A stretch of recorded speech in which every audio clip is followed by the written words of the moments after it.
I just got out of the shower, and as everybody knows, the shower is where all great ideas come from. My great idea today is that I should write a jingle for the Arby's beef and cheddar sandwich. So I did. What could be better than a beef and cheddar? Nothing can compete with that cheese-soaked meat. I'll tell you what could be better. Not having to go to Arby's to get it. Because if I go to Arby's, I'm going to get the curly fries, and I'm not going to get the small because what's the fun in that? Then I'm going to get a large Jamocha shake, and I'm going to sit in the parking lot, and I'm going to eat, and I'm going to drink, and I'm going to do it all by myself, and I'm going to get really depressed. And then I'll go and I'll dispose of the evidence in the dumpster because I don't want my wife to see what I've been eating because she'll judge me because I'm getting fatter and fatter and fatter and fatter and fatter. Can't breathe. Anyway. The cool thing about today is that I'm going to make the Arby's beef and cheddar sandwich inside my house. And I'm going to use a copycat recipe. And it's all for Munch madness.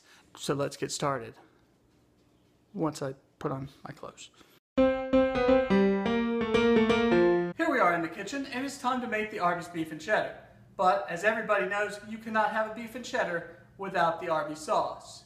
The Arby's sauce consists of ketchup, water, onion powder, garlic powder, and salt. Let's go ahead and make that now, and then we'll worry about the beef. We finished our sauce, and it tastes close to the Arby's sauce.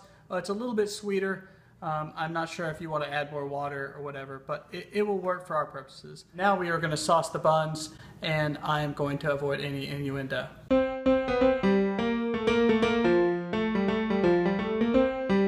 Now that we have the sauce, it is time for the meat. We've heated up a medium skillet. We're going to put the meat on now and see how it goes.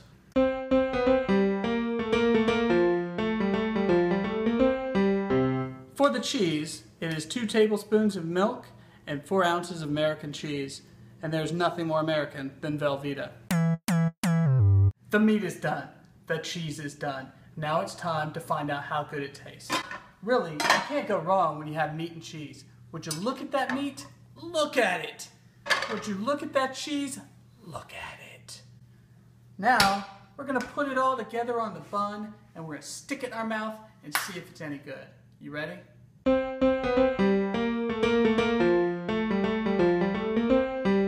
And like that, we have our version of Arby's beef and cheddar sandwich. As you can probably tell, this is our version, and that is the Arby's version.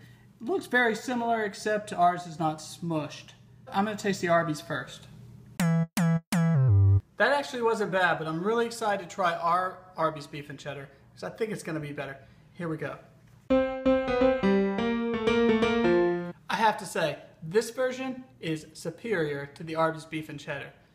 5 minutes, no guilt, do it at home yourself. What could be better? What could be better than a beef and cheddar? Nothing can compete with that cheese-soaked meat. What could be better than a beef